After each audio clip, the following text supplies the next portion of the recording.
Le nouveau projet de loi sur les avantages qui seront accordés aux anciens chefs de l'État, c'est l'unique sujet du jour.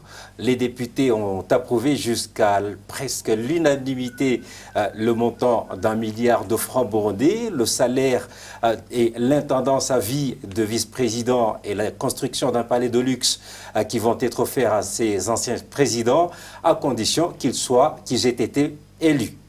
Ce qui signifie que ces avantages reviennent uniquement à Pierre Nkurunziza et à la succession de feu Melchior Ndadaye. Buyoya, Bagaza, Michombero, Ndayizeye, Ntibantunganya et Ntaryamira, tous passent à la trappe. Les uns pour avoir accédé au pouvoir par un coup d'État, les autres pour avoir juste assuré la transition. Quelle signification donner à ces avantages dans le contexte actuel?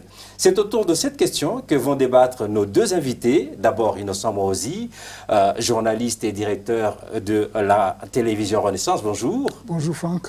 Nous sommes également avec Emmanuel Nyangurutse, ancien sénateur. Bonjour. Bonjour monsieur. Et bienvenue à tous les deux. Merci. Merci. D'abord, avec vous, Innocent Mohozi, les avantages en question ne concernent que deux chefs d'État. On sait qu'il y en a pratiquement 8, un actuel et 7 autres anciens. Est-ce que cela déshonore les autres? Ça déshonore surtout celui qui prend ce type de décision. Je crois que ceux qui prennent ces décisions-là, c'est eux qui sont déshonorés, ce n'est pas les autres, en définitive. Non, non. Donc ça a un effet boomerang. Quand vous prenez des décisions... Non, non, eux, ce qui les intéresse, c'est le cash qui arrive dans leur poche, éventuellement. Mais sauf que, à ces niveaux de responsabilité, on est censé avoir un peu plus de hauteur, un peu plus de dignité. Mais là, c'est un étalage plat de haine, je sais pas, de boulimie, et surtout de déshonneur. Vous ne pouvez pas prétendre que vous, qui êtes président aujourd'hui, vous méritez mieux que ceux qui ont été présidents avant. Ça n'a pas de sens. Ça n'a pas de sens. Vous ne pouvez pas étaler autant de haine, parce qu'il y a un arrière-plan aussi de haine ethnique, en fait. Quand vous regardez les personnes qui sont incriminées pour être venues par des coups d'État, ce qui était la pratique pendant des décennies sur tout le continent, vous ne pouvez pas prétendre que ces gens... Vous prenez une loi rétroactive qui les pénalise comme ça, avec cet arrière-fond ethnique, et en plus, et ceux qui sont ethniquement de votre ethnie, donc le président Ntibantunganya et le président Ndayizeye, vous les diminuez quelque part, vous en faites des présidents à moitié pratiquement, en termes de considération, et vous instrumentalisez pour la énième fois, feu président Melchior Ndadaye, juste pour faire croire que vous êtes le président Hutu, vous êtes le régime Hutu qui est venu rétablir les Hutus dans leur, disons, dignité ou pleine citoyenneté, etc. C'est de l'instrumentalisation de feu président Ndadaye pour la énième fois, je le disais, mais c'est surtout énormément de déshonneur et de petitesse en termes de décision. Est-ce que l'argument d'avoir été élu n'est pas objectif? Ce n'est pas un argument objectif, parce que les élections en Afrique, elles sont venues depuis quand? Entre-temps, il y avait des présidents dans le pays. Comment est-ce qu'on n'accédait pas au pouvoir à ce temps-là? C'était par des coups d'État. Et c'était ça la règle un peu partout. Soit vous voulez réconcilier votre pays, vous voulez le faire avancer, soit vous voulez l'enfoncer dans des crises interminables. Et les décisions de ce genre-là, c'est une énième décision qui vient s'ajouter à toute une série de décisions qui sont prises depuis 15 ans, plus de 15 ans, par ce régime-là, qui ne font que détruire les fondements qui auraient permis au Burundi de pouvoir sortir de toutes ces... de ces impasses et de ces désastres dans lesquels on a été pendant tout ce temps. L'accord d'Arusha avait tracé les voies, avait permis de stabiliser le pays, de montrer quelles pistes et solutions adopter. Mais encore une fois, c'est une énième décision qui vient détruire ce qui semble encore être un accord d'Arusha qui survivrait. C'est pathétique, mais c'est logique aussi. C'est tout à fait conforme à la logique de gouvernement de ce régime-là. Vous parlez du fait de détruire l'accord d'Arusha, et pourtant, lorsque vous parlez de Ndayizeye, quand vous parlez de Ntibantunganya, qui gardent certains de leurs avantages, ça concorde avec l'accord d'Arusha, non? Oui, mais vous savez, il y a toujours quelque chose qui concorde avec l'accord d'Arusha, quoi que l'on fasse. Quoi que l'on fasse. Mais ce n'est pas ça. Mais l'esprit de cette loi, c'est évident ce qu'elle cherche. L'affaire Ndadaye qu'ils sont en train de tripatouiller comme ils l'entendent, on voit trop bien pourquoi ils le font. cette loi-là, on voit trop bien qui elle vise les anciens chefs d'État Tutsis. C'est tellement lamentable que c'est pénible d'en parler. Il vient de parler du fait que cette nouvelle loi viserait, comme il vient de le dire tout de suite, les anciens présidents Tutsis, mais que quelque part ça rend d'autres présidents Hutus, Ndaïseye, Nivanunganya, mais également la succession de Nadia Mila, des sous-présidents pratiquement, des sous-anciens présidents. Mais est-ce que vous sentez la même chose, cette haine dont il vient de parler, qu'il serait en train de payer pour l'histoire? Non, mais c'est clair, c'est exact. Il s'appuie sur le président Ndadaye, n'est-ce pas, pour discriminer certains et réduire la considération des autres qui ont en réalité été de grands artisans pour la signature de l'accord d'Arusha, pour la paix et la réconciliation au Burundi. Pour les présidents Tutsis, on leur enlève tous les avantages, n'est-ce pas? On efface, parce qu'il y avait une loi en vertu de laquelle ils avaient des avantages suffisants, qui partageaient aussi avec les présidents Nivanunganya, Nadia Mila et Ndaïseye. Mais lui alors, après, en utilisant le président Ndadaye, il dit, voilà, avec le président Ndadaye, nous sommes des grands, des forts, on doit nous donner davantage. Mais ce qui était là était suffisant. Ce qui démontre en fait, en plus de ses objectifs de désintégration du tissu social, en fait, lui, je crois qu'il fait la stratégie du chaos. Il détruit tout ce qui existe et il va ramasser. Donc après moi, le déluge? Non, il ramasse ceux qui veulent bien le suivre. Et après, il établit son propre ordre. Un ordre vraiment très injuste. Un ordre génocidaire et mafieux, disons tout de suite. Sinon, pour les présidents, les autres présidents Hutus, disons-le, les avantages qu'ils avaient restent là. C'est seulement au niveau de la considération, au niveau de leur dignité, n'est-ce pas, que ça ne marche, parce qu'ils disent, vous n'êtes pas égal à nous. Or, il prend des critères de discrimination. Il dit, par rapport aux voies d'accès à la fonction présidentielle. Mais la loi parle des anciens chefs d'État. On est chef d'État, quel que soit le moyen dont on accède. Quand on a été à la tête de l'État, c'est... Oui, c'est ça. Et la loi parle d'anciens chefs de l'État. On a pris des décisions. Est-ce que pour autant, il va supprimer toutes les décisions, les lois signées? Et donc, pour vous, s'il fallait prendre cette décision, il aurait fallu la prendre pour tout le monde? Pour tout le monde. Non. Sauf pour majorer les allocations. Les allocations qui existaient étaient suffisantes.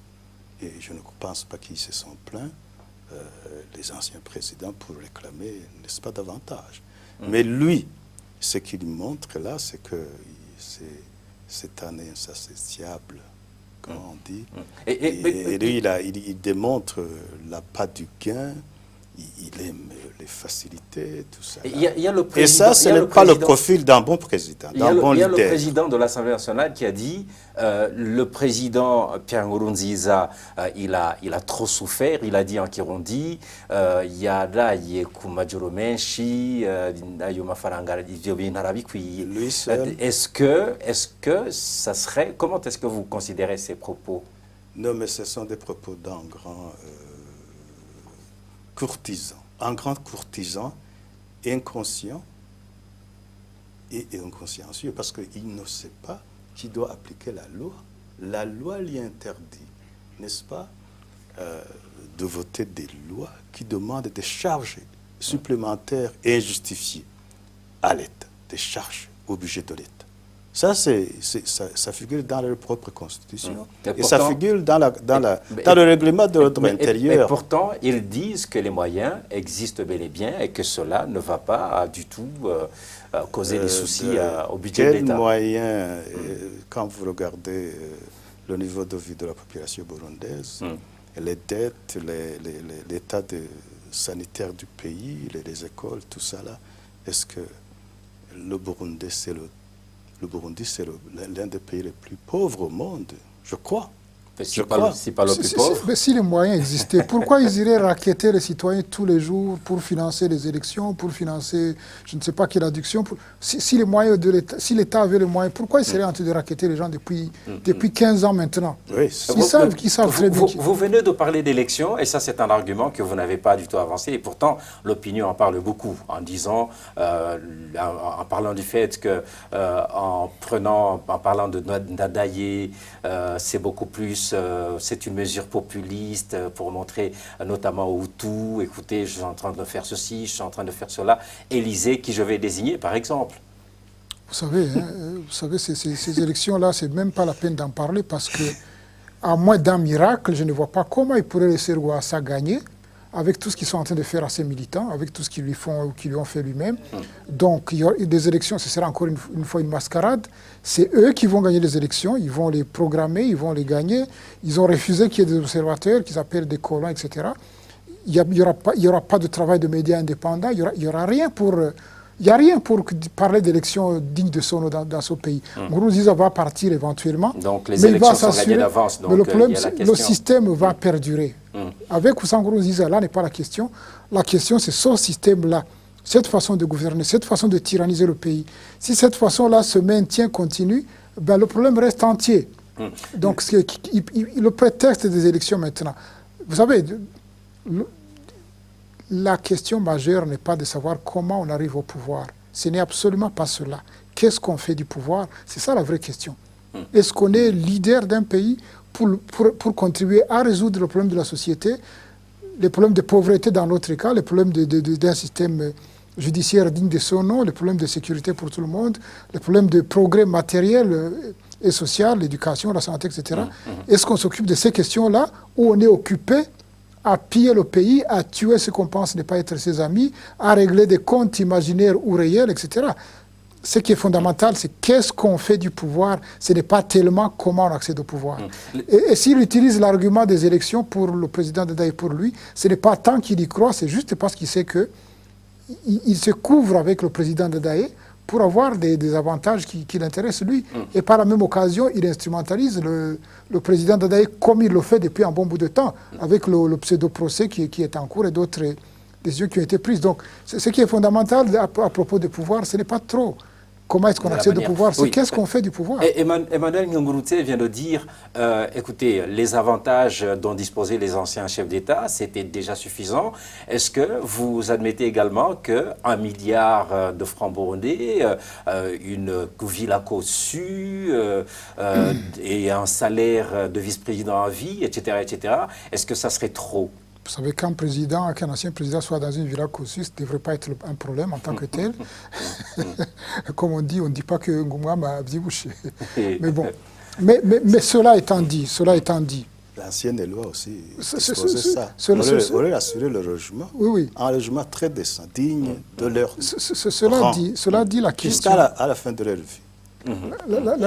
La question fondamentale, encore une fois, c'est de dire, mais pourquoi vous introduisez cette infamie qui vous déshonore en vous présentant comme pratiquement un glouton, un boulimique du matériel? Il y a une loi qui est là, qui donne déjà des avantages à ces chefs d'État.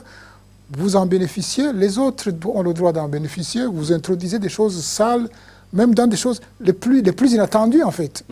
Donc, c'est pas trop. Est-ce que c'est beaucoup, est-ce que c'est pas beaucoup? Par rapport à la condition dans laquelle se trouve le Burundais, il y a un problème certainement. Mais moi, ce qui me pose problème, ce n'est pas que les anciens dignitaires aient des facilités qui leur permettent de garder une certaine dignité matérielle. Moi, ça ne me pose pas de problème. Mais maintenant, à quel niveau, ça peut être une question à débat. Emmanuel, ça fait quand même un bout de temps qu'on parle du fait qu'on allait voter une nouvelle loi sur les avantages accordés aux ex-chefs d'État. Et pourtant, c'est aujourd'hui qu'on est en train d'en faire des débats. Est-ce qu'on ne risque pas de dire, mais est-ce qu'il n'y a pas eu trop de silence pour que cette loi puisse voir le jour finalement? On ne pensait pas qu'il allait exagérer jusque-là. On pensait qu'on allait actualiser, compte tenu peut-être dans certains d'une certaine dépréciation du franc burundais, peut-être. Sauf que tout le monde pourrait réclamer la même chose. Sauf que, voilà, exactement, exactement. Mais on ne pensait pas qu'il allait se donner 1 milliard de francs comme ça, alors que les avantages qui étaient prévus au titre de la loi existante étaient suffisants, largement suffisantes.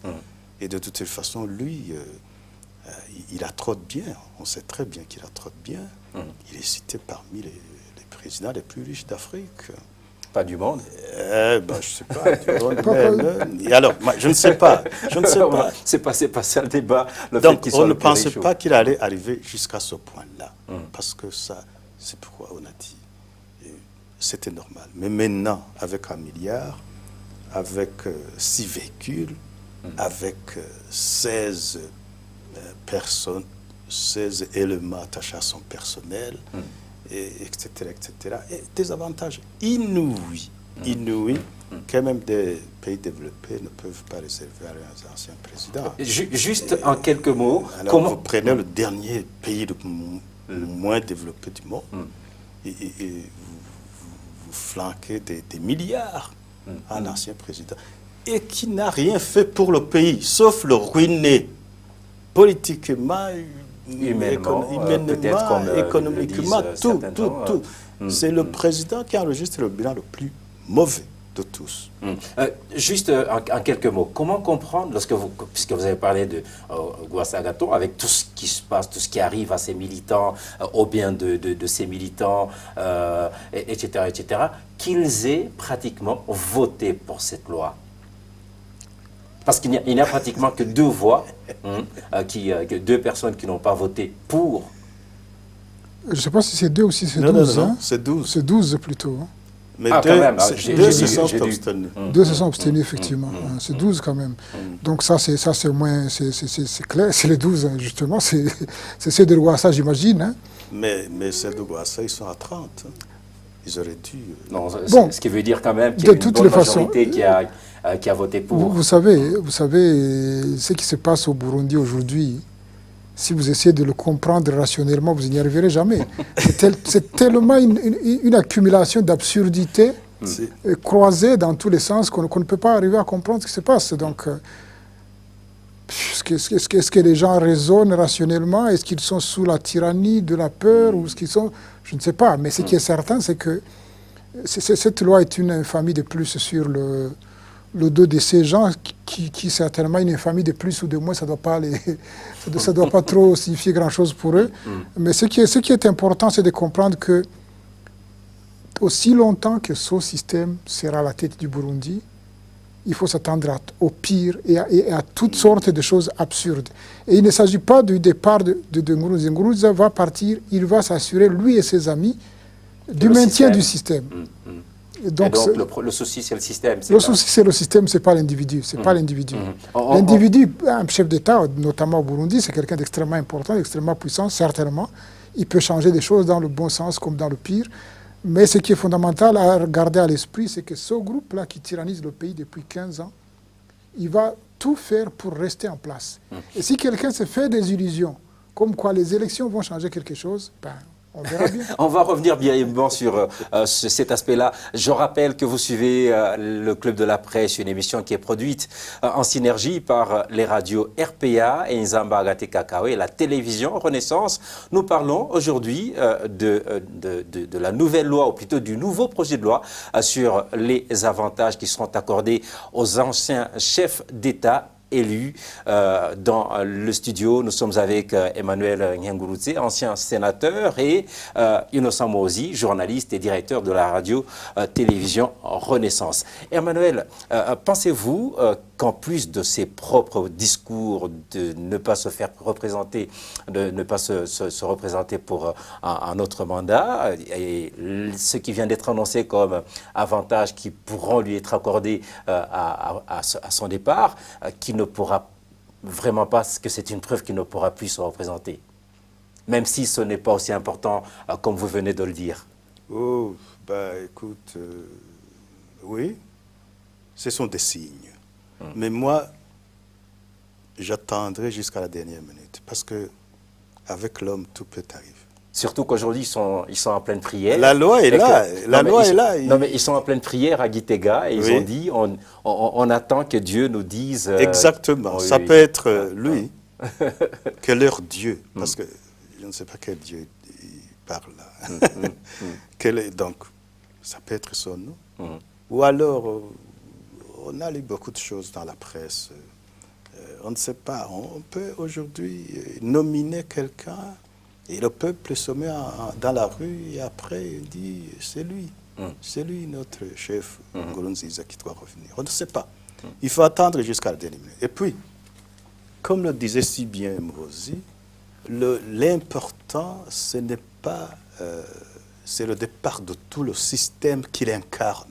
Lui, il incarne un système que moi j'aime bien appeler génocidaire et mafieux.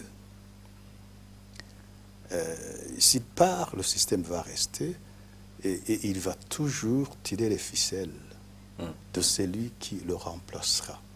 Surtout qu'il sera érigé Est-ce que vous comme... considérez que tous ceux qui sont guide. avec Nkurunziza sont mauvais? Ah ben, la petite clique là, autour de lui, peut-être, je ne sais pas, hein, je ne suis pas Dieu pour le deviner, hein, mais de toute façon, s'ils appliquent la politique du CNDD telle qu'elle est appliquée maintenant, c'est mauvais.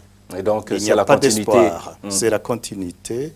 Et lui, en tant que guide du patriotisme et guide éternel, suprême, tout ça là, hein, il va toujours donner des ordres à ce chef-là, qui va rester, qui va le succéder. le succéder. Donc là, c'est le système entier qu'il faut balayer. Ce n'est pas le son départ qui va changer quoi que ce soit, parce que il va partir sans partir, comme le disait si bien Mose.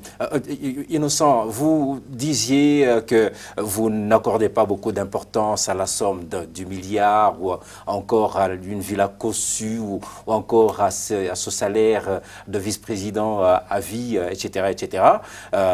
Mais dans le même temps, vous parlez de la pauvreté dans laquelle se trouvent pratiquement tous les Burundais. Est-ce que parler de 2 milliards aux Burundais qui sont en train de mourir de faim aujourd'hui, comme vous le disiez, est-ce que ce n'est pas un scandale? Que doivent en penser les Burundais, eux? Vous savez, les Burundais en pensent beaucoup de choses. Enfin, c'est cet étalage de misère morale, politique, depuis 15 ans maintenant. C'est évident pour tous les Burundais. Tout le monde voit ce qui se passe. Mais pourquoi ça tient? Parce qu'ils ont fait comprendre à tout le pays, c'est lui qui lève la tête, il est mort, en point entré. Et ils l'ont montré. Ils l'ont montré, ils ont tué les gens, ils ont laissé les cadavres pourrir sous le soleil dans les premiers jours pour terroriser les gens. Ils l'ont fait, ils l'ont refait. Après, ils se sont mis à prendre des cadavres, à les jeter à des endroits différents. Ils font disparaître les gens, etc. Le signal est constant et permanent. Que vous soyez content ou pas, vous acceptez ou vous allez subir ce que d'autres ont déjà subi avant vous. Donc ils tyrannisent le pays parce qu'ils n'ont pas d'autres moyens. Vous ne pouvez pas faire marcher faire tenir ce qui se passe au Burundi aujourd'hui sans que ce soit sous une tyrannie implacable. Donc, ils ont instauré une tyrannie implacable. Quel que soit ce que vous pensez, c'est votre problème. Fermez-la, gardez ça au fond de vous. Surtout pas qu'on se demande, que personne ne se doute que vous pensez autre chose que ce qui se passe. Et vous pourrez sauver peut-être votre peau. Peut-être. Parce que parfois, il suffit d'un regard échangé où vous fixez quelqu'un qu'il ne fallait pas fixer. Votre sort est réglé par après. Donc, les gens, ils en passent. Vous savez, c'est tellement évident. Comment est-ce qu'on peut faire des choses pareilles quand on sait qu'il y a des gamins qui sont dans des classes où ils apprennent assis par terre? Il n'y a même plus de bancs dans certaines classes, quand on sait que 60% du pays est mal nourri. Et pourtant, vous dites en même temps, et que même si le pratiquement 30% des enfants grandissent, la malnutrition est telle que 30% de nos enfants aujourd'hui seront pratiquement diminués dans leur croissance. Et vous êtes en train de dire qu'il y a les moyens, Oui, il y a des moyens. Tout le pays n'est pas pauvre.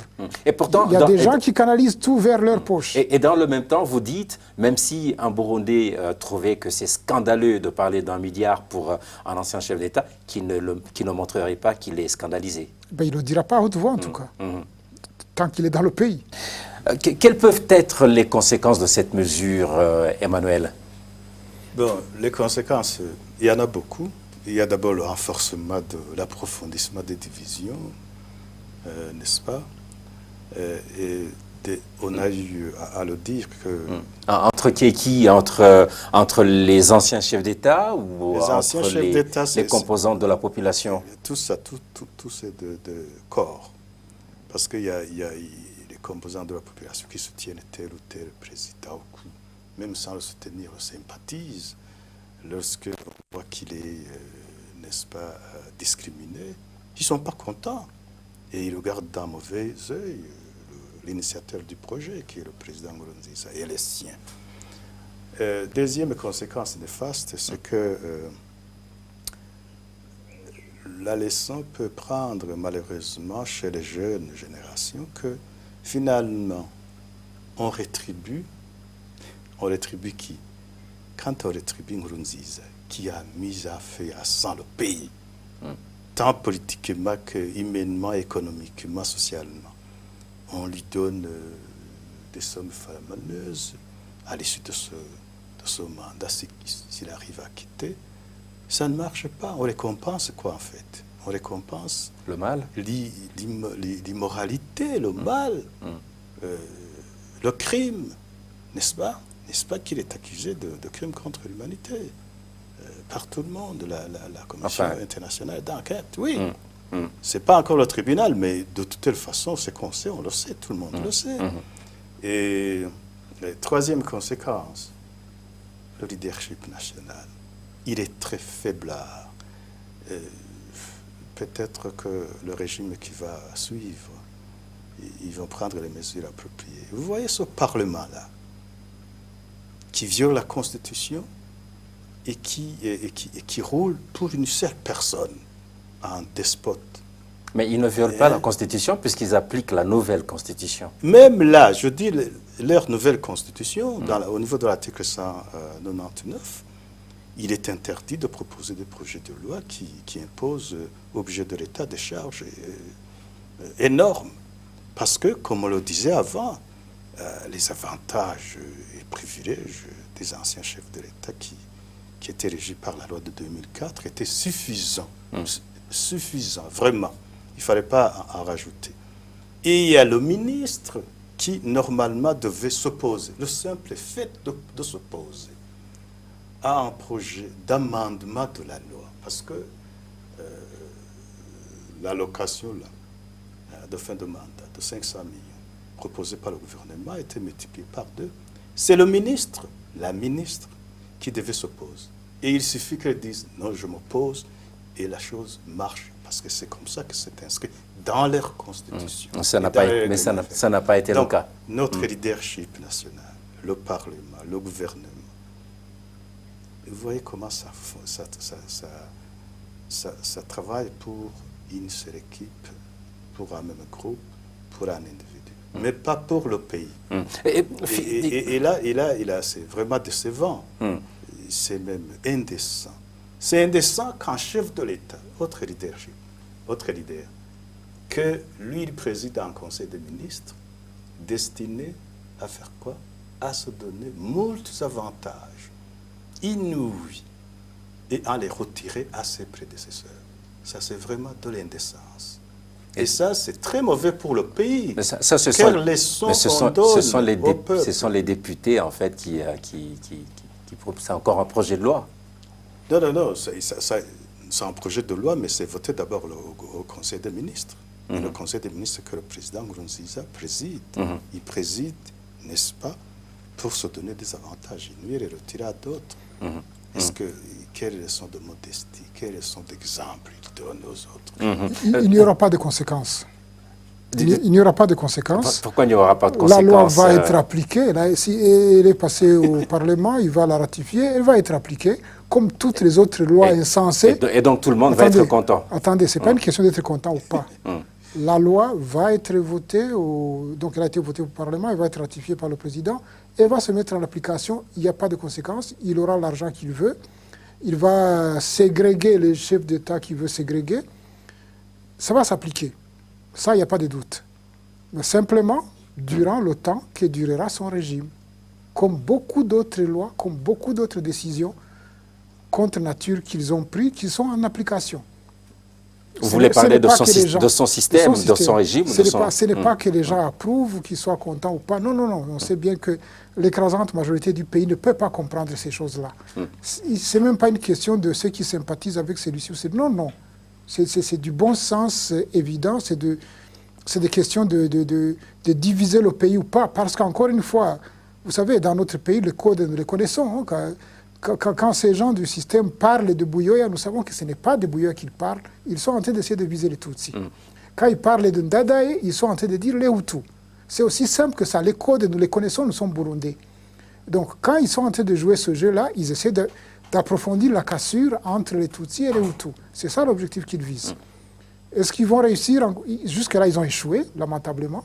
Parce qu'encore une fois, la vie réelle montre que cette idéologie-là n'a rien à voir avec la vie réelle. Sauf que dans leur discours, ils disent le contraire en disant qu'ils sont en train de chercher à rassembler les Burundais. Oui, tout en faisant le contraire de ce discours-là.